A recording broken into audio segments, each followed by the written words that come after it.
Greetings, members, one and all of the Salivation Nation. Likely one of the biggest stories with regards to silver is not its price, but its supply. It is being depleted, and that is the silver shortage of 2022. But is it really that? Is that the right terminology to use for it? We're going to find out in this video exactly what we mean by silver shortage and what it means and what it could mean for the price of silver in the coming year. Let's explore.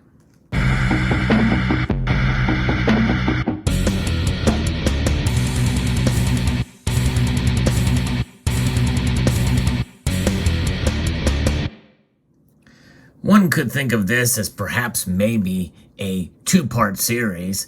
The other video is going to be coming very soon as well.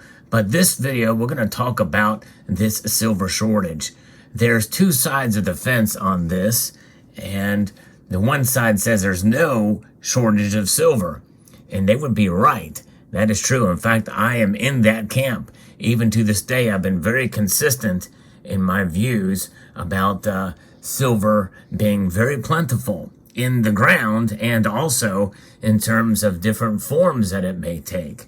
However, there is problems in the supply chain on getting silver in the forms that you see before you, in the form of bars and rounds of certain types, especially silver eagles and other rounds and other stockpiles of silver for bullion investments, as it's referred to many times, although I don't see silver as an investment. Those types of products are difficult to come by. So one can think of it really more in a sense, maybe this as a supply crunch. We should see it in that regard rather than a silver shortage. But the terms could be somewhat substituted.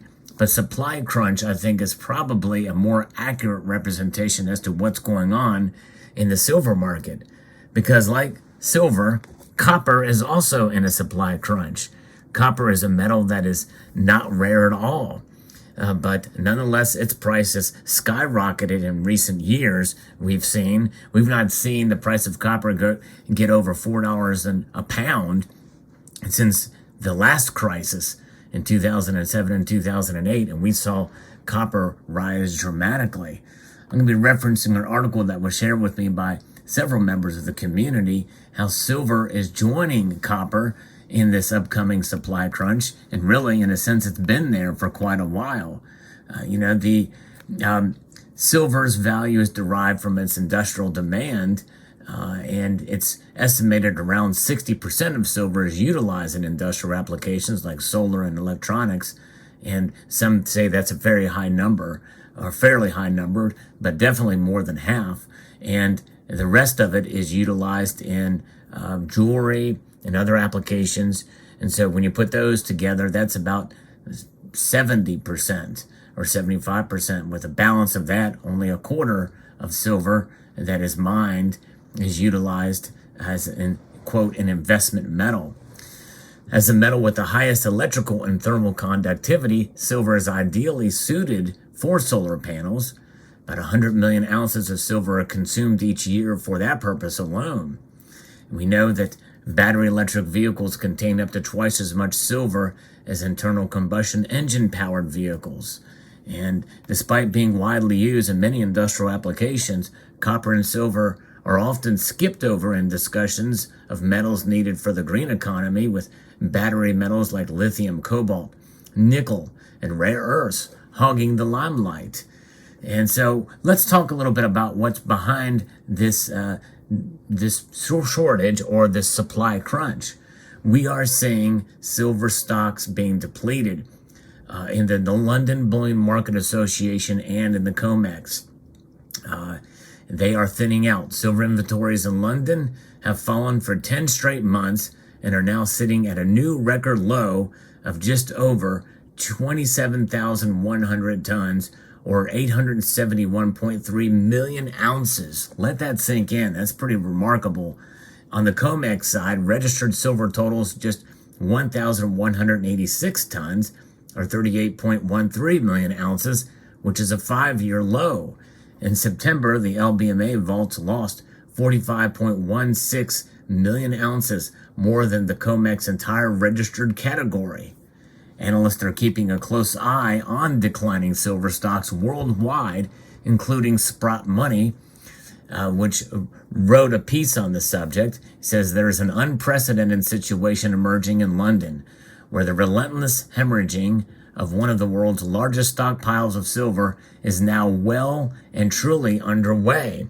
Yet the price, the spot price that is not reflecting that right now, even though the price has spiked a bit here in recent days. Given that what's going on there, one would think it would be much lower. In July, the LBMA vaults comprising the precious metal storage facilities in and around London, run by the bullion banks JP Morgan, HSBC, and ICBC Standard Bank, as well as the London Vault's three security operators, namely Brinks, Malcolm, and Loomis, saw their silver inventories fall to a 6-year low, below 1 billion ounces. Remarkable when you think about this metal and how much it has dropped in that time. Silver is really under a crunch for sure. I guess that's putting it mildly, and maybe even more accurately, as this metal continues to fall in stockpile holdings. So during July and August, the bleeding continued, and the LBMA vaults losing another 2,517 tons of silver. And it mainly explains that from November 31st, 2021 to August 31st, 2022, the LBMA silver vaults were 27% lower, falling 7,915 tons and this equates to just over a year's supply of mined silver. And the Silver Institute estimates that world annual silver mining production in 2022 will be 26,262 tons. Moreover, the total amount of silver in the LBMA vaults that is not pledged to the various silver ETFs is only about 300,000 ounces or 10,000 tons. This is not even a third of annual mine supply, and if withdrawals continue at July's pace, total deliverable supply would be depleted by mid-2023 by many calculations. So that is remarkable to think about, that it could fall by that much. And it could be depleted that soon. As for the COMEX, the amount of silver in its vaults is also falling rapidly and is back to its lowest level since June of 2016. Total registered silver stocks in the COMEX have dropped nearly 70% over the past 18 months to 35,527,000 ounces. What's important is that almost half of the total COMEX silver supply is very likely a supply of silver that is not now, nor at any time in the future, readily available for physical delivery. And of course, that's really no surprise to many of us here, as the paper markets are way overblown, completely with all of the paper contracts staying the same or increasing, yet silver stockpiles are depleting at an alarming rate. The total COMEX vault is just about back to where it was in 2016. The upshot is that between the LBMA vaults and the COMEX, is the silver supply is not yet at a crisis stage. And so I think that's the key indicator here, is that they don't really consider silver to be at a crisis stage yet. But, how long will it be? And I guess it will take until mid-2023 before that does change. If the stockpiles are completely depleted, metal can be mined, refined, and shipped in large enough quantities to forestall any immediate crisis. And this really basically blows out the argument of a silver shortage. So when people think of silver shortage, they think, there's no more silver left and we're running out. But in reality, they can produce more. And they will, and they are. And that's what's happening now. I've covered stories about silver supply coming, or silver being mined at record paces by several really big silver mining companies. Hecla and First Majestic come to mind, as I've done videos on those stories. So there's currently a globally recognized shortage of many other industrial metals as well. So this drain of global stockpiles could certainly continue into 2023, and that brings us back to copper. And copper is a metal that is very abundant, but supplies of it in certain forms are limited, or more limited than they have been in quite some time. Copper is an interesting metal. I kind of like how it differentiates itself in color from gold and silver.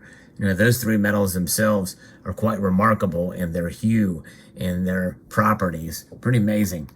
By industrial metals shortage, Sprott money is referring to copper, although zinc and lead should also be factored in as well, since the majority of silver is mined as a byproduct of those two metals. And so that is kind of where we are at. And, you know, copper and silver, you know, you've heard me make comparisons to them before as far as how they follow each other in the price, and at least they had been for a while. That broke away relatively soon after I made that analysis and comparison. But nonetheless, with this shortage, we could see them fall in tandem again and to the upside as we move into 2023. But it'll be very interesting to see how that plays out.